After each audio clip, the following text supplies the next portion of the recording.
ঈদুল আযহা, আপনি কি কি আমলগুলো করে ঈদগাহে আসবেন নামাজ পড়ার জন্য?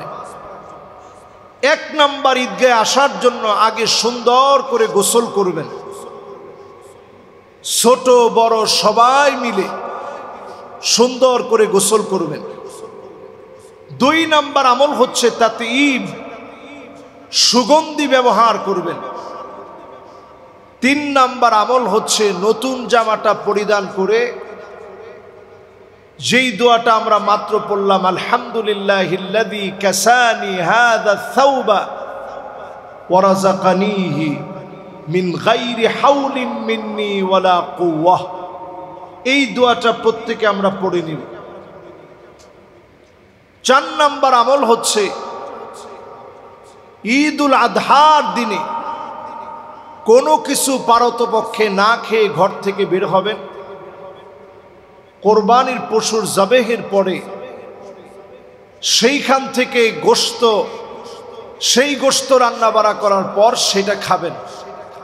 এই খাওয়াটা সুন্নাহ। যদি দেরি হয়ে যায়, কষ্ট হয়, ইসলাম আপনাকে এতটা কষ্ট দিবে না। যদি আপনি না পারেন তাহলে খেয়ে নেবেন, আর যদি আপনার পক্ষে সম্ভব হয় আপনি একটু সময় রোজার মতো করে নিজেকে উপবাসের মধ্যে রাখবেন। কোরবানির পশুর গোশত দিয়ে আপনার খাওয়াটা যেন শুরু হয়। পঞ্চম নম্বরে এই মোবারক সময়ের অনন্য সুন্নাহ হচ্ছে আপনি আমি প্রত্যেকে ঘর থেকে বের হতে তাকবীর দিতে দিতে বের হব। আল্লাহু আকবার, আল্লাহু আকবার, লা ইলাহা ইল্লাল্লাহু, আল্লাহু আকবার, আল্লাহু আকবার, ওয়া লিল্লাহিল হামদ বলতে বলতে আমরা বের হব। ৬ নাম্বার আপনার আমার জন্য অনুকরণীয় সুন্নাহ হচ্ছে যখন আপনি আমি ঘর থেকে বের হব, আমরা এক পথ দিয়ে বের হব। আমাদের দেশে তো রাস্তা আসলে ভিন্ন ভিন্ন থাকলেও অনেক সময় আমরা এক রাস্তায় অভ্যস্ত বেশি। পারলে আমরা ডান দিক দিয়ে আসছি, যাওয়ার সময় অন্তত বাম দিক দিয়ে যাব। এটাও নবী করিম সাল্লাল্লাহু আলাইহি সাল্লামের অনন্য সুন্নাহ। এক রাস্তা দিয়ে চলতে গিয়ে এরপরে পারলে অন্য আরেকটা রাস্তা ব্যবহার করা। ৬ নম্বরে আপনার আমার অনুকরণীয় সুন্নাহ হচ্ছে মসজিদে যখন আমরা প্রবেশ করব, খতিব সাহেবের বক্তব্যটা মনোযোগ সহকারে আমরা শুনব। এরপরে আমাদের ৭ নাম্বার সুন্নাহ, ২ রাকাত যে নামাজ হবে, এই নামাজ যেই তো বছরে আসে মাত্র ২ বার। বছরে আমাদের ইবাদতের মধ্যে সংযোগ হয় মাত্র ২ বার। ভুল হওয়াটা খুব স্বাভাবিক। অতিরিক্ত ৬ তাকবীরে এই ঈদুল আযহা আমরা আদায় করি। কয় তাকবীরে? ৬ তাকবীরে। এই ৬ তাকবীর, অতিরিক্ত ৬টা তাকবীর কিভাবে দিতে হয়? প্রথমে সানা পড়ার পরে আল্লাহু আকবার বলে হাত নিচের দিকে ছেড়ে দিবে, হাত বাঁধা যাবে না। আবার আল্লাহু আকবার, হাত নিচের দিকে ছেড়ে দেওয়া হবে। তৃতীয় নম্বরে আল্লাহু আকবার বলে এবার হাত বাঁধা হবে। এরপরে যথারীতি তেলাওয়াত হবে। তেলাওয়াতের পর দ্বিতীয় রাকাতে যখন খতিব সাহেব আবার যখন সাজদা থেকে উঠবেন, দ্বিতীয় রাকাতের মধ্যে এসে দ্বিতীয় রাকাতের তেলাওয়াতের পরে যখন রুকুর দিকে যাবেন, ঠিক যাওয়ার আগ মুহূর্তে 3টা অতিরিক্ত তাকবীর দিবেন। আল্লাহু আকবার, একটু সময় অপেক্ষা করবে, আবার আরেকটা তাকবীর, আল্লাহু আকবার, এরপর আরেকটা তাকবীর, আল্লাহু আকবার। এবার রুকুর তাকবীর দিয়ে রুকুতে চলে যাবে, আল্লাহু আকবার। এইভাবে তাকবীর দেওয়ার মধ্য দিয়ে নামাজ যখন শেষ হবে, নামাজ শেষ হওয়ার পর খুতবা শুনতে হবে। 8 নাম্বার কাজ আমাদের খুতবা শোনা। খুতবা শুনবেন। 9 নাম্বার কাজ হচ্ছে খুতবার পরে অভিবাদন বিনিময় করা। যে যেখান থেকে আসছে, যারা যে জায়গা থেকে আসছেন, মুসল্লিয়ানে কেরাম সবাই মিলে একজন আরেকজনের সঙ্গে অভিবাদন বিনিময় করা। কোলাকুলি করতে হবে, এটা একেবারে জরুরি না। যদি কেউ করে এটা কোনো অন্যায় না।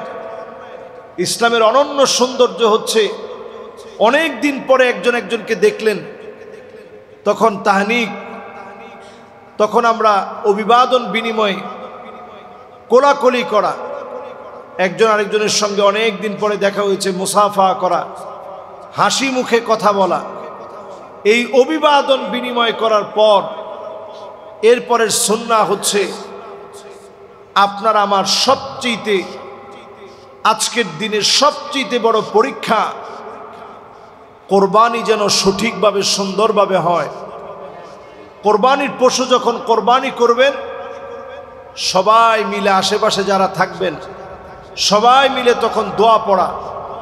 যিনি ছুরি চালাচ্ছেন, যিনি পাশে আছেন, যিনি দেখতেছেন, যিনি দাঁড়িয়ে আছেন, সবাই মিলে একত্রে পড়া, বিসমিল্লাহি ওয়াল্লাহু আকবার, বিসমিল্লাহি ওয়াল্লাহু আকবার, অথবা বিসমিল্লাহি আল্লাহু আকবার। দুইটাই হাদিসের ভিতরে আসে।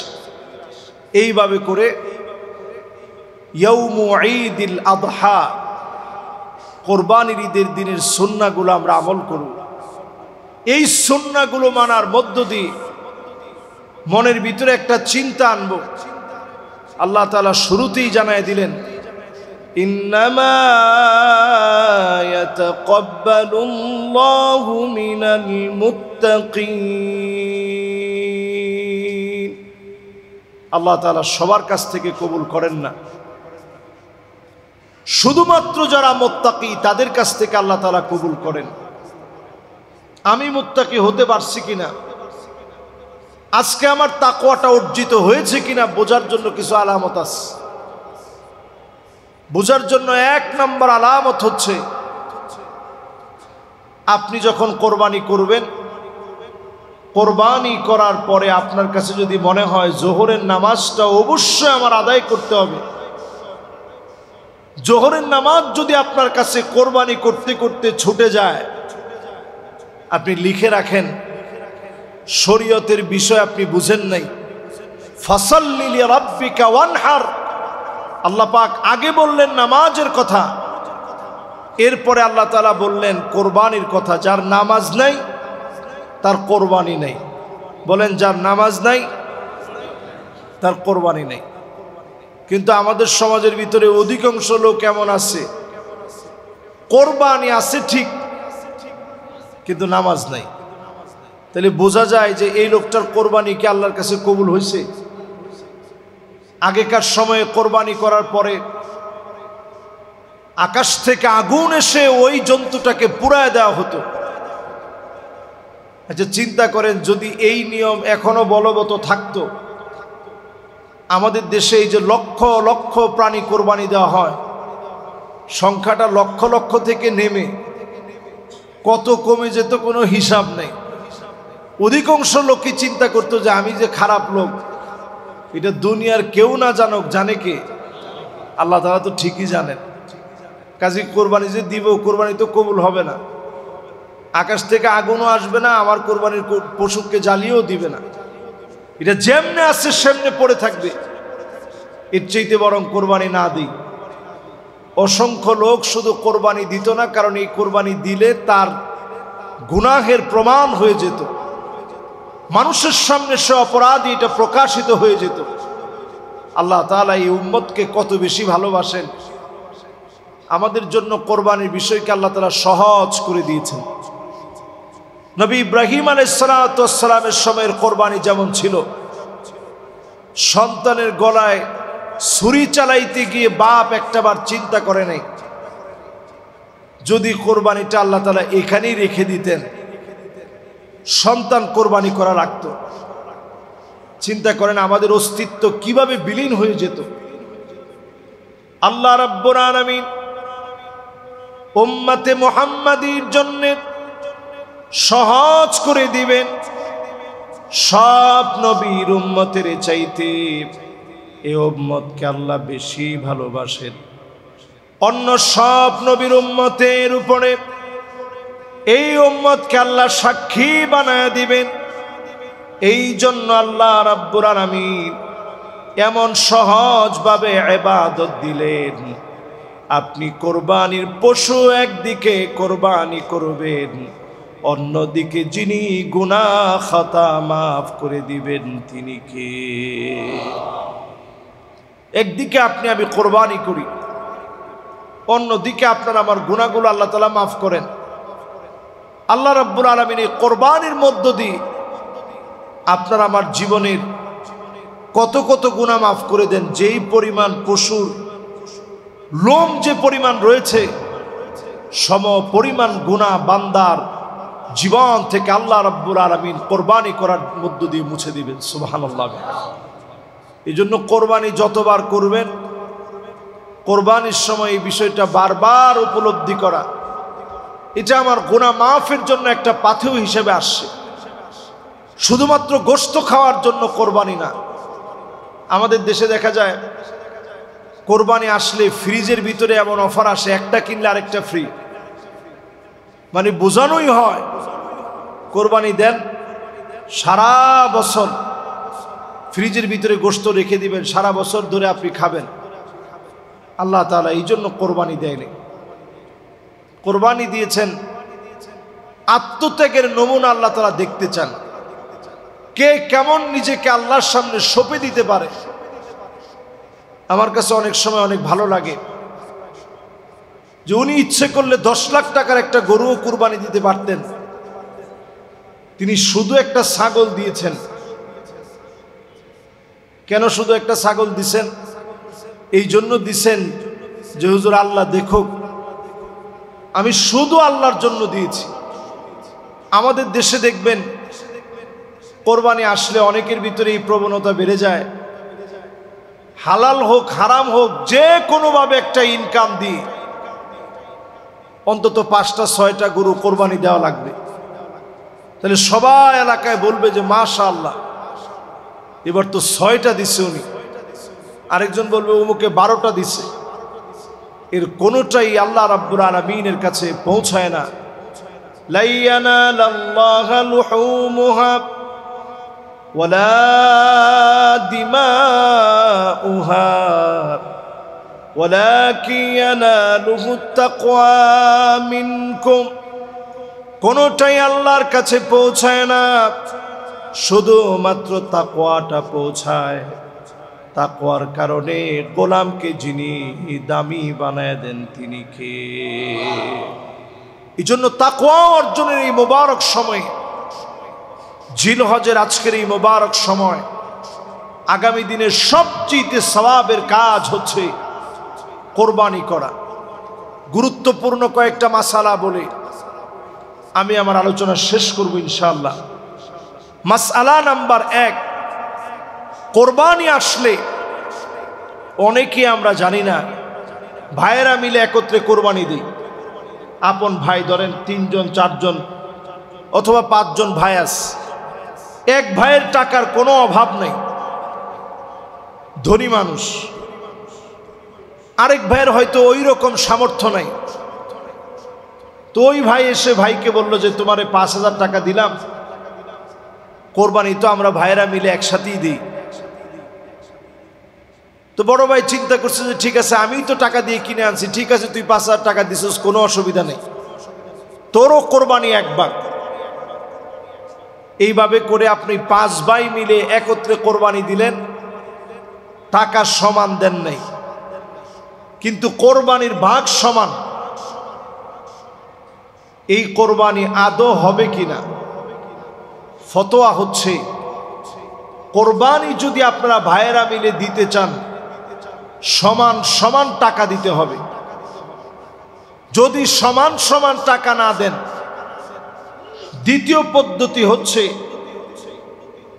যেই বড় ভাই যে কিনে নিয়ে আসছে তারে আপনি ৫,০০০ টাকার মালিক বানায় দিবেন, যে তোমার এই টাকাটা দিলাম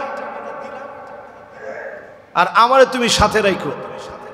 আপনি তখন বলবেন যে ঠিক আছে, আমি ১০,০০০ টাকা নিলাম, এটা কোরবানির সাথে কোনো সম্পর্ক নেই, কিন্তু ইনশাআল্লাহ তুমি কোরবানি আমাদের সাথেই দিবা। এক ভাগের মালিক আপনি আপনার ভাইরে বানায় দিলেন। যদি আপনি টাকার ক্ষেত্রে হেরফের করে যদি এক ভাগের মালিক বানাতে চান, তাহলে কোরবানি নষ্ট হয়ে যাবে। আপনি বলবেন কোনো টাকার দরকার নেই, এটা আমি এমনিই পাইলাম আর তোমারে এক ভাগ আমার পক্ষ থেকে আমি দিয়ে দিলাম, তাইলে কোরবানি শুদ্ধ হবে, নচেত কোরবানি শুদ্ধ হবে। এবার আসেন ২ নাম্বার মাসআলা। আমরা অনেক সময় মনে করি কোরবানি যারা দেই, যিনি কোরবানির পশুটা জবাই করবে উনাকে আমরা মনে করে থাকি যে চামড়াটা তো দিয়ে দিচ্ছি মাদ্রাসায়, কাজে আর উনাকে হাদিয়াটা দিয়ে তো কিছু দেওয়া দরকার নেই। এমনকি অনেকে বলিও যে হুজুর হাদিয়া হিসাবে আপনাকে চামড়াটা দিয়ে দিলাম। এই চামড়াটা হচ্ছে গরিবের হক, ইয়াতীমের হক, অনাথ দুস্থ মিসকিনদের হক। এটা আপনি হুজুরে দিয়ে দিলেন যে হুজুর আপনার মাদ্রাসায় দিয়ে দিলাম, বাস এটাই আপনার হাদিয়া। এইভাবে করে চামড়া হাদিয়া দেওয়ার কোনো সিস্টেম নাই। এটা আপনি দান করে দিবেন। উনি জবাই করছেন এই জন্য পারিশ্রমিক দিতেই হবে, ইসলাম এরকম কোনো বাধ্যবাধকতা দেয় নাই। কিন্তু ভদ্রতার খাতিরে যদি আপনি দেন, এটা সওয়াবের কাজ হবে। আপনি এটার জন্য আলাদা যতটুকুন পারেন, এটা বিশাল গরু আপনি কোরবানি দিচ্ছেন, সামর্থ্য অনুযায়ী আপনি একজন আলেম, একজন তালিবুল ইলম যে কষ্ট করে আপনার কোরবানির পশুটা জবাই করেছে, পারতপক্ষে আপনি পারলে তাকে একটা ছোট্টখাট্টো হাদিয়া দিয়ে দিলেন। চামড়ার সাথে এটাকে সম্পৃক্ত করা যাবে না। ৩ নাম্বার গুরুত্বপূর্ণ মাসালা হচ্ছে, আমরা অনেকেই যারা কসাইদেরকে রাখি, একটু কম মূল্যে আমরা কসাইদেরকে বলি আরে কোরবানির গোশত আছে তো দিয়ে দিব না, অসুবিধা নেই।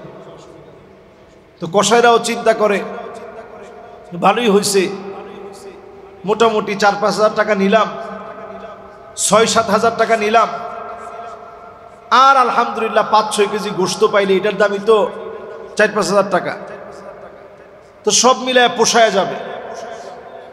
এই রকম পোষায় নেওয়ার চিন্তা ভাবনা যদি কেউ করেন, আর যেই কোরবানি দিচ্ছেন তিনি যদি এই রকম পোষায় দেওয়ার কোনো চিন্তা করেন, আপনার কোরবানি আল্লাহর কাছে কবুল হবে। এরপরে আসেন গুরুত্বপূর্ণ আরো একটি মাসালা। যারা কোরবানি করছেন একসাথে, অংশীদার বা শরিকদের ভিতরে কেউ একজন এমন আছে যার টাকাটা হালাল না। এখন বাড়ি বাড়ি গিয়ে তো আপনার খবর নেওয়া সম্ভব না। এরপরে আপনি খবর নিছেন, নেওয়ার পরেও লোকটা হারাম টাকা দিয়ে কোরবানি করছে, আপনি জানেন না। আল্লাহ তাআলা নিশ্চয়ই এক্ষেত্রে মাফ করে দিবে, আপনার কোরবানি ঠিকই কবুল হবে। কিয়ামতের দিন আল্লাহ তাআলা তাকে আটকাবেন, এই মানুষটা আপনার জন্য ক্ষতিকারক ছিল, আপনার কোরবানি নষ্ট হওয়ার পিছনে সে তার অর্থের কারণে আপনার কোরবানি নষ্ট হয়েছে। আল্লাহ তাআলা সেদিন আপনাকে পুরস্কৃত করবেন, তার যে অন্যান্য নেক আমলগুলো আছে সেইটা দিয়ে আল্লাহ তাআলা পূরণ করবেন। এজন্য যারা কোরবানি করছি, অন্তত নামাজি, দিনদার, আল্লাহওয়ালা, যে লোকটার ইনকাম হালাল, এমন লোকদেরকে সাথে নিয়ে আমরা কোরবানি করব। সবচেয়ে উত্তম হলো নিজের কোরবানিটা নিজে, একটা ছাগল দিয়ে দিলাম, নিজের কোরবানিটা নিজে দেওয়া, এটা সবচেয়ে উত্তম। যদি নাও পারেন, অন্তত যাদের সঙ্গে একত্রে কোরবানি দিচ্ছেন তাদের আয় ইনকামের একটু খোঁজ খবর নিয়ে, লোকটা নামাজি দিনদার কিনা খোঁজ খবর নিয়ে তারপর কোরবানি দেওয়া। যত জায়গায় আল্লাহ কোরবানির কথা বলছেন হয় তাকওয়ার কথা বলছেন, না হয় আগে নামাজের কথা বলছেন। যেই লোকটার নামাজ নাই ওই লোকটার কোরবানিও নাই। আল্লাহ রাব্বুল আলামিন বলেন, ইন্না সালাতি ওয়া নুসুকি ওয়া মাহইয়ায়া ওয়া মামাতি লিল্লাহি রাব্বিল আলামিন। নিশ্চয় আমার নামাজ, নিশ্চয় আমার কোরবানি, নিশ্চয় আমার জীবন, নিশ্চয় আমার মরণ সব আল্লাহ রাব্বুল আলামিনের জন্যে। আগে নামাজের কথা বলা হলো, তারপরে কোরবানির কথা বলা হলো। নামাজ যদি আল্লাহর জন্য পড়েন, কোরবানি যিনি কবুল করে নেবেন তিনি কে? এই জন্য আগে আমরা নামাজের প্র্যাকটিস করি। আজকে থেকে অন্তত শুরু করে দেই কোরবানি আসার আগেই। এই তো আর সামান্য সময় বাকি। এরপরে গুরুত্বপূর্ণ মাসালা হচ্ছে কোরবানি করবে কে? কোরবানি করবে সেই লোক,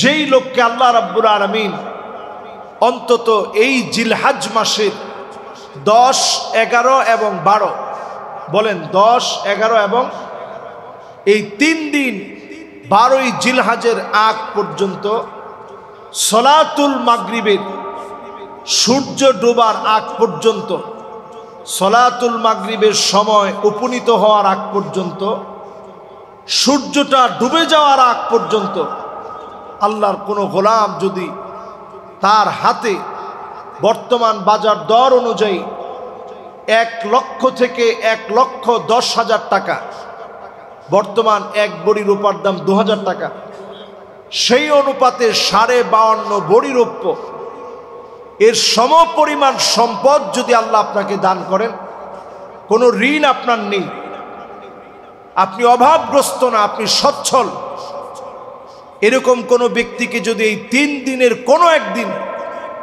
এই সমপরিমাণ সম্পদ আল্লাহ তাআলা দান করেন, তার উপরে কোরবানি ওয়াজিব। নবীজি বলছেন, মান ওয়াজাদা সাআহ ফালাম ইউদাহি ফালা ইয়াকরাবান্না মুসাল্লানা।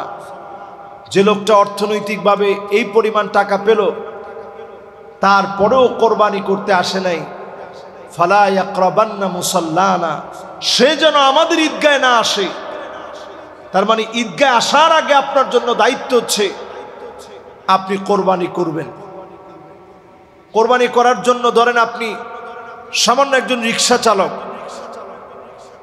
রিক্সা চালায় কিছু কিছু টাকা জমায়া দেশের বাড়িতে আপনি একটা গরু পালতে দিছিলেন 2 বছর আগে। গরুটা বিক্রি হয়েছে ধরেন 9 তারিখ, 9 জিলহজে, মানে আজকে 9 জিলহজ, কিন্তু আজকে গরুটা বিক্রি হইল। কিনছিলেন 40,000 টাকায়। 2 বছর পালার পরে এই গরুর দাম 2 লক্ষ টাকা হয়ে গেছে। হইতে পারে না? এখন 2 লক্ষ টাকা হয়ে যাওয়ার কারণে এই পশুটা বিক্রি করে টাকাটা যখন হাতে আসছে, 10 তারিখ, 11 তারিখ এবং 12 তারিখ এই টাকা আপনার হাতে আছে, ব্যাংকেও জমা দিতে পারেন নাই, ব্যাংক বন্ধ। এখন ব্যাংক আছে? বন্ধ, কিন্তু সব টাকা কিন্তু আপনার হাতে চলে আসছে। উনি কিন্তু রিক্সা চালক, কষ্ট করে চলে, কিন্তু এই 3 দিন আল্লাহ রাব্বুল আলামিন ওনাকে স্বাবলম্বী বানিয়ে দিয়েছে। আল্লাহ তাআলা আপনার কাছে চায় নাই যে 2 লাখ টাকা পুরাটা দিয়ে তুমি একটা কোরবানি করো। এই 2 লাখ টাকা থেকে তার কাছে সবচেয়ে শ্রেষ্ঠ যেটা মনে হয়, এরকম 10,000 টাকা দিয়ে যদি একটা ছাগল কোরবানি দেয়, এই কোরবানিটা আল্লাহ তাআলা দেখতে চান যে এটা থেকে সে আমার জন্য কোরবানি করে কিনা। যদি আপনি 2 লক্ষ টাকার মালিক হন, এখান থেকে মাত্র 10,000 টাকা দিয়ে কোরবানি করবেন, এই কোরবানি যিনি কবুল করবেন তিনি কি? এটা কোরবানির আরেকটা গুরুত্বপূর্ণ মাসআলা। এজন্য যারাই অনেকেই প্রশ্ন করেন যে হুজুর ব্যাংকে টাকা আছে কিন্তু আমরা ওইরকম ভালোভাবে চলতে ফিরতে পারি না। ওই যে ব্যাংকে একটা জমা টাকা আছে, ওই টাকার উপরে 1 বছর ঘুরে আসতে হবে না, যাকাতের জন্য 1 বছর ঘুরে আসতে হয়। আর কোরবানির জন্য শুধু এই 3 দিন আপনার মালিকানায় নিজস্ব টাকা থাকলেই আপনাকে কোরবানি দেওয়া লাগবে। এবার আসেন কোরবানির আরো একটি গুরুত্বপূর্ণ মাসআলা। কোরবানির পশুর দাঁত দেখে কোরবানির পশু ক্রয় করা লাগে। গরুর দাঁতগুলো আপনারা দেখবেন, 2টা দাঁত যখন হয় কোরবানি দেওয়ার জন্য গরুটা প্রস্তুত হয়। এরপরে যদি 4টা দাঁত হয় আরো ভালো, 6টা দাঁত পর্যন্ত হতে পারে, কোনো অসুবিধা নেই। কিন্তু যেই গরুর দাঁত পূর্ণ হয় নাই, বয়স পূর্ণ হয় নাই, ওই গরু দেখতে যত সুন্দর হোক, ব্রাহ্মা প্রজাতির হোক, এইরকম কোন গরু দিয়ে কোরবানি করলে কোরবানি আদায় হবে। এরপরে আরো একটি গুরুত্বপূর্ণ বিষয় ক্ষেত্রে থেকে যায়। আমরা যারা কোরবানি করি, অনেকে আমরা কোরবানির পশু কানের মধ্যে ট্যাগ লাগানো থাকে, যেগুলো বাহির থেকে আসে, যে গরুগুলা কানের মধ্যে ট্যাগ লাগানো থাকে। আপনারা অনেকে চিন্তা করেন যে ট্যাগ লাগানো আছে, মাশাআল্লাহ খুবই ভালো, এটা বিরাট জাতের গরু। বাংলাদেশে ট্রল হয়েছিল, বলা হয়েছিল এটা বংশীয় গরু। গরুরও একটা বংশ পরম্পরা আছে। তো ব্রাহ্মা জাতীয় গরু যেগুলো, এগুলোর কানের ভিতরে ট্যাগ দেওয়া থাকে। নবী সাল্লাল্লাহু আলাইহি সাল্লাম বলেছেন, নাহা রাসূলুল্লাহ সাল্লাল্লাহু আলাইহি সাল্লাম আইয়ুদহিয়া বিমুকাবালাতিন ওয়ালা মুদাবারা ওয়ালা খারাকা ওয়ালা শারাকা। আল্লাহর নবী নিষেধ করেছেন, কান কাটা কোনো পশু দিয়ে কোরবানি করা যাবে না। যদি কান বেশিরভাগ কাটা থাকে, ওই প্রাণী দিয়ে কোরবানি করলে কোরবানি হবে না। শিং যদি একেবারে গোড়া থেকে ভেঙে যায়, ওই পশু দিয়ে কোরবানি করা যাবে না। চোখ যদি একটা পুরোপুরি নষ্ট হয়ে যায়, ওই পশু দিয়ে কোরবানি করা যাবে না। কোরবানির পশুটা যদি কোরবানির পশু ক্রয় করার পরে সেই পশুটা যদি কোরবানি দেওয়ার জায়গা পর্যন্ত হেঁটে আসতে না পারে, এতটা খোঁড়া, এরকম পশু দিয়ে কোরবানি করা যাবে না। লেজ একেবারে পুরাটা কাটা, এরকম পশু দিয়ে কোরবানি করা যাবে না। যেই প্রাণীর ভিতরে এমন খুঁত আছে যেটা দৃশ্যমান, পুরো শরীর জুড়ে অ্যালার্জি ছড়িয়ে পড়েছে, এমন পশু দিয়েও কোরবানি করা যাবে না। কোরবানি করতে হবে নিখুঁত একটা পশু দিয়ে। সেক্ষেত্রে যেই দামেরই আপনি কিনেন, নিখুঁত পশু ক্রয় করা লাগবে। এই নিখুঁত পশু দিয়ে কোরবানি আল্লাহ রাব্বুল আলামিনের জন্য করা লাগবে। যখন আমরা নিখুঁত পশুটাকে কোরবানি করব, এই কোরবানি আল্লাহ রাব্বুল আলামিন আমার আপনার তাকওয়ার ভিত্তিতে আল্লাহ তাআলা কবুল করবেন। লা ইয়ানালাল্লাহু লুহুমুহা ওয়ালা দিমাউহা ওয়ালাকিন ইয়ানালুহু তাকওয়া মিনকুম। আল্লাহ রাব্বুল আলামিনের কাছে গোশত পৌঁছায় না, রক্ত আল্লাহ রাব্বুল আলামিনের কাছে পৌঁছায় না, হাড় গুড় কোনোটাই আল্লাহর কাছে পৌঁছায় না। আল্লাহর কাছে পৌঁছায় তাকওয়া। এই তাকওয়া যার যত বেশি হবে, আল্লাহ তাআলা তাকে তত বেশি কোরবানির এই সময়ে গুনাহ মাফ করে দিবেন। সুবহানাল্লাহ। এই জন্য আমরা মোবারক সময়ে অনেকেই হয়তো আজকে রোজা আছেন না? আলহামদুলিল্লাহ। যারা রোজা রেখে এসে বসছেন জিলহজের মোবারক সময়, আল্লাহ রাব্বুল আলামিনের কাছে আমরা কামনা করি আল্লাহ তাআলা আজকে আমাদেরকে যা বলার তৌফিক দিয়েছে, সেই অনুপাতে আমরা যেন আমাদের কোরবানিগুলোকে সঠিকভাবে, নির্ভুলভাবে কোরবানি যেন আমরা করতে পারি। আল্লাহ যেন আমাদের কোরবানিগুলোকে কবুল আর মঞ্জুর করেন, পড়েন আমিন। ইনশাআল্লাহ আগামী দিন আমাদের এই শেখ দিলু ব্যাপারী ওয়াকফ স্টেট জামে মসজিদ মগবাজারস্থ ঐতিহ্যবাহী মসজিদে ইনশাআল্লাহ ঈদের প্রথম জামাত অনুষ্ঠিত হবে সকাল 7টায় ইনশাআল্লাহ। আপনারা ইনশাআল্লাহ সবাই সন্তানদেরকে নিয়ে, বাচ্চাদেরকে নিয়ে আপনারা চলে আসবেন। এটা তাদের অধিকার যে তাদেরকে মসজিদে আপনারা নিয়ে আসবেন। অনেক সময় অনেক মসজিদে ধমক দেওয়া হয় বাচ্চাদেরকে পেলে, কখনো এই কাজটা করা যাবে না। এই কাজটা চরমভাবে গৃহীত একটি কাজ। ছোট বাচ্চাদেরকে সাথে নিয়ে আসবেন। নবী সাল্লাল্লাহু আলাইহি সাল্লাম জুমার নামাজ পড়াচ্ছেন, হাসান হুসেন রাদিয়াল্লাহু তাআলা আনহুমা খুতবার সময় এসে নবীজির দুই হাতে দুইজনে ভর দিছে। নবীজি দুইজনে দুই হাতে কোলে নিয়ে খুতবা প্রদান করছে। আল্লাহু আকবার। চিন্তা করেন, সেজদায় গেছে পরে যতক্ষণ সরে নাই ততক্ষণ নবীজি সেজদা থেকে মাথাটা উঠায় নেয়। যখন সেজদা থেকে সরে গেছে নাতি, এরপরে মাথা উঠাইছে। নবী সাল্লাল্লাহু আলাইহি সাল্লাম নিজে ঘোড়া সাজতেন, নাতি চড়ে বসতেন, এত বেশি আদর করতেন। নবী সাল্লাল্লাহু আলাইহি সাল্লাম নাতিকে দুলাবালু সহ দেখলেও জড়ায় ধরতেন, আলিঙ্গন করতেন, আদর করতেন, মোহাব্বত দেখাতেন। সে নবীর উম্মত হিসেবে সন্তানদেরকে ভালোবাসবেন, আদর করবেন। সলাতু ঈদুল আযহা, কোরবানির ঈদের মুবারক বরকতের সময়ে সন্তানদেরকে সাথে নিয়ে আসবেন। নিজে কোরবানি দিতে না পারলেও যিনি কোরবানি দিচ্ছেন তার সঙ্গে কাছে যাবেন, শরীক হবেন।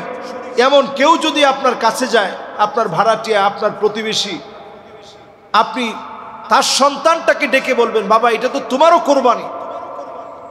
এইভাবে যদি একটু মহব্বত দিয়ে যদি আদর করে আমরা একজন মানুষের মনে খুশি ঢুকিয়ে দিতে পারি, বিশ্বাস করেন ওই দিনের লক্ষ টাকার কোরবানির চাইতে ওই যে ছোট্ট মাসুম বাচ্চাটাকে দেখে আপনি বলছেন, বাবা এটা তোমারও কোরবানি, আমরা সবাই মিলিত আল্লাহর জন্য কোরবানি দিচ্ছি, এতটুকুন কথা ওই দিনের সবচেয়ে সওয়াবের কাজ হিসেবে আল্লাহর আদালতে গণ্য হতে পারে। সুবহানাল্লাহ। এরপর শেষ একটি কথা বলে আমি আমার আলোচনা শেষ করি। সমাজের ভিতরে এমন অনেক বঞ্চিত মানুষ আছে। আমি বঞ্চিত মানুষের কথা বলতে গিয়ে বলবো, বাংলাদেশে অনেক ইমাম এমন আছে, অনেক খতিবও এমন আছে যিনি হয়তো কোরবানির ফজিলত বর্ণনা করেছে অনেকবার, কিন্তু নিজে কোরবানি দিতে পারে নাই। আল্লাহ তাআলা হয়তো সে তৌফিক দেন নাই। বহু ইমাম আছে এমন যিনি প্রায় সময় আপনার কোরবানির পশুটা দেখতে গেছে কিন্তু নিজে কোরবানি দিতে পারে নাই। বহু মুআজ্জিন আছে এমন যিনি হয়তো কোরবানি দিতে পারে নাই। বহু খাদেম আছে এমন যিনি কোরবানি দিতে পারে নাই, কিন্তু আপনার সহায়ক হিসাবে আপনার পাশে গিয়ে দাঁড়িয়েছে, আপনার সঙ্গে কথা বলছে। ওনাদের খোঁজ খবর নেন। এই কোরবানির সময় অন্তত আপনার পাশে তাকে দাঁড় করাবেন। লা ইয়াসআলুনান নাস ইলহাফা, যারা মানুষের কাছে হাত পাততে পারে না, নিজের আত্মমর্যাদার কারণে মানুষের কাছে যেতে পারে না, এই মানুষদেরকে আগে আপনি তাদের কথা স্মরণ করবেন, না বলেই তাদের হাদিয়াটা পাঠাবেন। আপনি নিজে একটা পোশাক কিনলে ওই মানুষটার জন্য একটা পোশাক কিনবেন। এই গোপন ইবাদত আপনাকে আল্লাহর কাছে অনেক বড় বানাবে। আল্লাহ রাব্বুল আলামিন আমাদের প্রত্যেকের আমলগুলা কবুল করুক। এবারের কোরবানিকে আল্লাহ তাআলা কবুল করুক। মুসলিম উম্মার জন্য আল্লাহ তাআলা শান্তি দান করুক। আসসালামু আলাইকুম ওয়া রাহমাতুল্লাহি ওয়া বারাকাতুহু।